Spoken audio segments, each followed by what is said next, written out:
예, 안녕하십니까. 황태순TV의 황태순입니다. 오늘 2020년 1월 2일 목요일입니다. 오늘 마침 어제는 1월 1일 휴일이었고 오늘 1월 2일 문재인 대통령의 신년 첫 번째 한 일은 추미애 법무장관의 임명이었습니다. 뭐 아시겠습니다마는 문재인 대통령은 취임 이후에 23번째 국회 청문 보고서 없이 막무가내식으로 밀어붙이는 인사를 계속하고 있습니다. 본인이 취임 초기에 5대 비리니 7대 비리니 하면서 공직자 특히 장관 임명에 있어서 허들을 높였다 얘기하는데 유명무실해진 지 옛날입니다. 그런 가운데 오늘은 또 보니까 대한상의에서 개최하는 2020년 신년 인사회에 나가서 긴 인사 말씀, 새해 인사 말씀 내지는 올 2020년 국정 운영의 어떤 지표라고는 할까요? 국정 운영의 방향에 대해서 설명했습니다. 앞에 부분 그런저런 이야기, 또 뒤에 부분 저런저런 이야기 빼고 핵심적 부분 A4 한 장 정도인데 제가 읽어드리면서 문재인 대통령이 얼만큼 현실 인식이 얼만큼 현재의 모습과 동떨어진 상태에서 자기만의 세상에서 사는지 한번 짚어드리도록 하겠습니다. 중간 쭉 가다가 전략하고요. 새해에는 더욱 확실한 변화를 만들어내겠습니다. 권력기관 개혁과 공정사회 개혁이 그 시작입니다. 어떤 권력기관도 국민 외에 존재할 수 없습니다. 맞습니다. 청와대도 또 청와대 민정수석실도 또 청와대 민정수석실 특별감찰반도 국민 위에 존재할 수 없습니다. 법 앞에서 모두가 실제로 평등하고 공정할 때 사회적 신뢰가 형성되고 그 신뢰가 상생과 국민 통합의 기반이 됩니다. 그렇습니다. 법 앞에 모두가 실제로 평등했습니까? 문재인 대통령 또 좌파 정부 입만 열면 기회는 평등하고 과정은 공정하며 결과는 정의로울 것이다 얘기했는데 과연 최근에 저희가 보고 있는 조국 사태 또 현재도 진행 중에 있는 울산 부정선거, 송철호 울산시장을 붙이기 위한 그 관권선거 국민 통합에 도움이 됩니까? 권력기관이 국민의 신뢰를 받을 수 있을 때까지 법적 제도적 개혁을 멈추지 않겠습니다. 윤석열에 대한 협박이죠. 여기서 아마 문재인 대통령 머릿속에 있는 권력기관은 청와대도 민변도 민주노총도 전교조도 아닌 오로지 검찰 하나인 것 같습니다. 올 7월 1일이면 출범하게 될 공수처도 권력기관이 아닌 모양입니다. 오로지 문재인 대통령이 생각하는 권력기관은 검찰 하나고 왜? 지금 검찰만이 눈엣가시같이 자기들의 일거수일투족의 회방꾼 내지는 방해물이 되고 있거든요. 그러니까 검찰을 어떻게 하든지 이빨을 뽑겠다 하는 의지를 굳건히 했습니다. 권력기관 스스로 개혁에 앞장서 주시기를 기대합니다. 그 다음 대목이 가히 압권입니다. 저 또한 국민이 선출한 대통령으로서 헌법에 따라 권한을 다하겠습니다. 언제 권한 다하지 않았습니까? 헌법에 따라 권한을 다하지 않았습니까? 선출된 대통령이라고 대통령이 되자마자 탈원전이란 판도라 영화 보고 난 다음에 그 환상 속에서 그 몽상 속에서 우리나라 탈원전 정책하면서 향후 앞으로 대한민국을 먹여 살려갈 먹거리, 떼거리를 갖다 다 작살내지 않았습니까? 또 헌법 66조는요. 문재인 대통령님 대통령의 권한만 규정한 것이 아니라 헌법 66조 2항은 대통령은 헌법을 수호한 책무를 진다 라고 대통령 또한 헌법이 규정된 바에 따라서 헌법의 정신에 따라서 국가 운영을 헌법의 틀 속에서 운영하도록 규정하고 있습니다.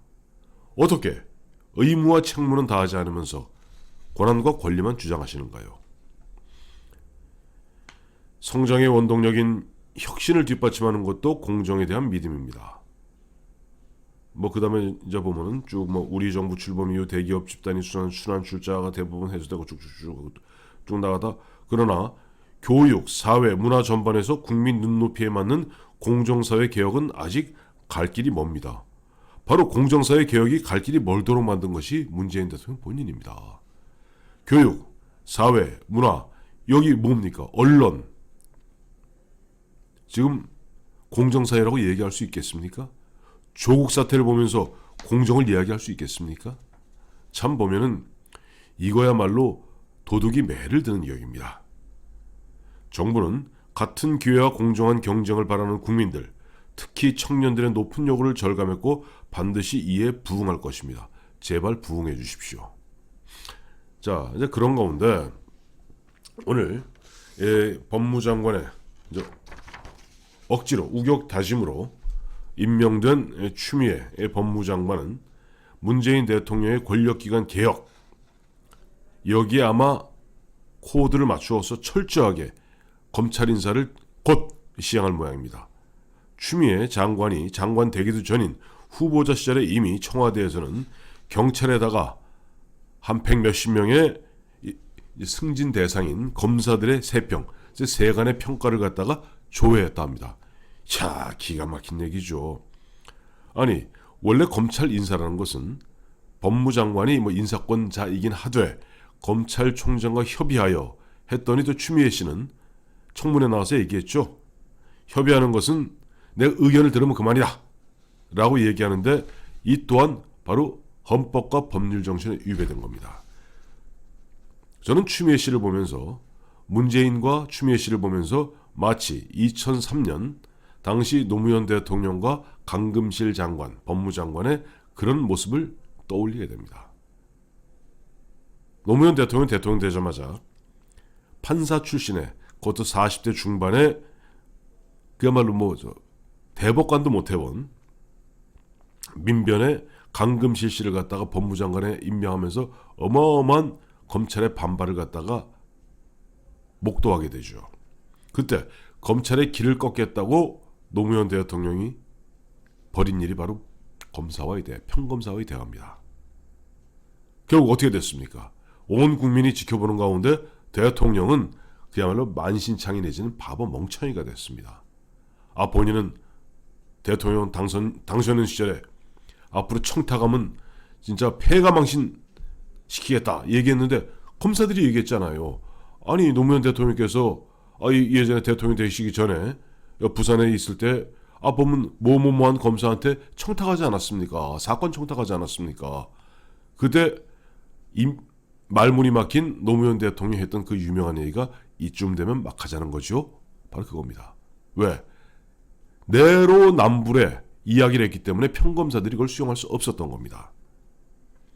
제가 당시 노무현, 강금실 그리고 지금의 문재인, 추미애 두 사람 다 공히 다만 한 가지 차이가 있다면은 노무현, 강금실은 집권하자마자 그야말로 대통령의 지지율이 하늘을 찌를 때 그때 공수처를 갖다가 그때는 고비처라고 그랬어요. 공수처를 신설하고 검찰의 이빨을 뽑고 검경 수사권 조정을 해서 가장 눈엣가시 같은 검찰을 갖다가 무력화시키려고 강금실 씨를 갖다가 법무장관 시키면서 밀어붙였지만 결국 기억하시겠습니다만 그 당시에 안대희 나중에 대법관 하시던 안대희 씨가 중수부장하고 송광수 씨가 검찰총장하는 가운데 송광수 씨가 그랬지 않습니까? 중수부 없애려고 막 밀어붙이니까 자기 목을 치면서 내 목을 치고 하라 라고 하면서 안대희 노무현 대통령의 그러니까 사법고시 17회 동기고 제일 막내라는 안대희 씨를 중수부장 시켰습니다마는 안대희 중수부는 그 당시 노무현 권력 신부를 갖다 완전 쑥대밭을 만들어 버렸죠. 정대철 당 대표를 구속하고 안희정 씨, 그다음에 그 당시에 보면 최도술 등 노무현 대통령 최측근들을 갖다 왕창 구속해갖고 그러저러한 은원 관계들이 결국 그 다음에 2009년에 노무현 대통령 죽음으로까지 이어지게 됩니다. 지금 마찬가지입니다. 지금 보면 문재인 대통령과 지금 강금실이란다. 추미애 이 추미애 씨도 이제 판사 출신이죠. 해갖고 어떻게 하든지 이제 검찰을 갖다가 흔한 얘기로 목을 분질러 뜨리려고 하는데 죄송합니다만 대한민국 검찰에는 윤석열만 있는 게 아닙니다.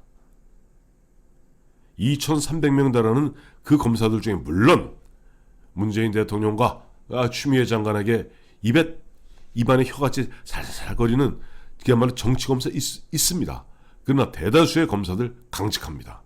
대다수의 검사들 지금 그야말로 불의를 보고는 못 참습니다. 그리고 검사 동일체 원칙이 깨진, 사실상 존재는 합니다만은 예전에 검찰청법에 규정되어 있던 검사 동일체 원칙은 이미 깨진 지 옛날이에요. 그래서 지금도 부장검사나 검사장이라 할지라도 평검사가 그야말로 막 의지를 갖고 밀어붙이기 시작하면 그거 통제 안 됩니다. 물론 문재인 대통령과 추미애 장관은 이런 얘기할 거예요. 피의사실 공표 어쩌고저쩌고 공수처에다 보고해도 안 됩니다. 그렇게 대한민국 간단하지 않습니다. 설명드릴까요? 1980 우리가 잘 알고 있는 탁친이 억하고 죽었다는 박종철 사건. 그 당시 국가안전기획부 안기부가 덮으려고 했고 검찰보다 힘이 세었던 경찰이 박처원 치안감 덮으려고 그 무진애를 썼습니다마는 결국 누가 밝혔습니까? 평검사였던 안상수 검사. 나중에 보면 한나라당 국회의원도 몇 번 하셨고 당 대표도 했고 또 보면 창원시장도 했죠. 안상수 검사가 박종철 군 사건을 갖다가 깨물어서 결국 6.19 이렇게 이어지는 겁니다. 안상수 검사가 딱 깨고 나가니까 장세동의 안기부도 당시 강민창 그 다음이겠구나. 근데 경찰도 그걸 막을 수가 없었어요. 검찰총장이었던 서동건 검찰총장이 결국 안상수 검사의 그런 용기 있는 행동에 결국 힘을 받아서 당시 전두환 대통령한테 남영동 대공분실에서 있었던 안기부와 경찰의 그런 짓들에 대해서 직보를 하게 되고 결국 장세동 부장과 당시 경찰 수뇌부들을 싹 정리하게 됩니다. 평검사 중에서 검찰 전체를 확 뒤집어놓은 사람이 한 사람이 있죠. 김영삼 정권 초기입니다. 당시 서울지검의 홍준표 검사입니다. 홍준표 검사 뭐 했습니까? YS 정권의 창업 공신주 한 명이라는 엄삼탁 전 안기부 기조실장, 그 당시에는 YS 정권 초대 병무청장입니다. 뇌물수수 혐의로 구속 기소했습니다. 검찰에서 검찰총장 및 검찰 내부가 안 된다고 하는데 이건계 대전고검장 수뢰 혐의로 구속했습니다. 그러니까 검사 한 사람이 드디어 이제 보면 막 칼을 휘두르기 시작하면 통제가 안 됩니다. 그뿐입니까? YS 정권 말기에 소통령이라는 김현철 씨 구속한 사람 누굽니까? 심재륜 중수부장입니다. 그때도 YS 정권과 YS 정권과 좀 짝짝꿍이 되어 있던 법무부, 검찰 등등에서 어떻게 보면 조금 좀 물러가게 해달라고 심재륜 씨를 갖다가 중수부장에 임명했습니다마는 정의의 칼을 휘둘러서 국민검사라는 그야말로 영예로운 호칭을 갖다가 평생 달고 사시는 분이 되었죠. 그 외에도 앞서 제가 말씀드렸던 2003년 노무현 정부 출범하면서 평검사들의 용기, 그 당시 안대희 중수부장의 뚝심, 다음에 송광수 검찰총장의 그 굳은 결기, 이러한 것들이 대한민국을 갖다 지켜왔던 겁니다. 항상 보면 가장 거악이라는 것은 문재인 대통령 본인이 이야기한 국민이 선출한 대통령으로서 국민이 선출한 대통령 이 주변에 항상 문제가 많았던 거예요. 대통령 본인은 물론이거니와 그 주변의 친인척, 측근들 선출됐다는 것이 모든 것을 용서받는 면죄부가 아닙니다. 그래서 국민이 선출한 대통령과 그 일가 친척 및 측근이라 할지라도 또 다른 권력기관인 검찰이 이 선출한 대통령과 그들을 갖다가 견제하고 그들이 거악짓을 하는 것을 막아냈던 겁니다. 그래서 대한민국 70년이 지금 오늘에 이른 겁니다. 그래서 저는 지금 문재인 대통령과 추미애 씨 공통점이 있죠. 둘 다 사법고시했습니다마는 문재인 대통령은 판검사 생활 한 번도 못 해봤고, 다음에 추미애 씨는 판사 생활 짧게 했을 뿐입니다.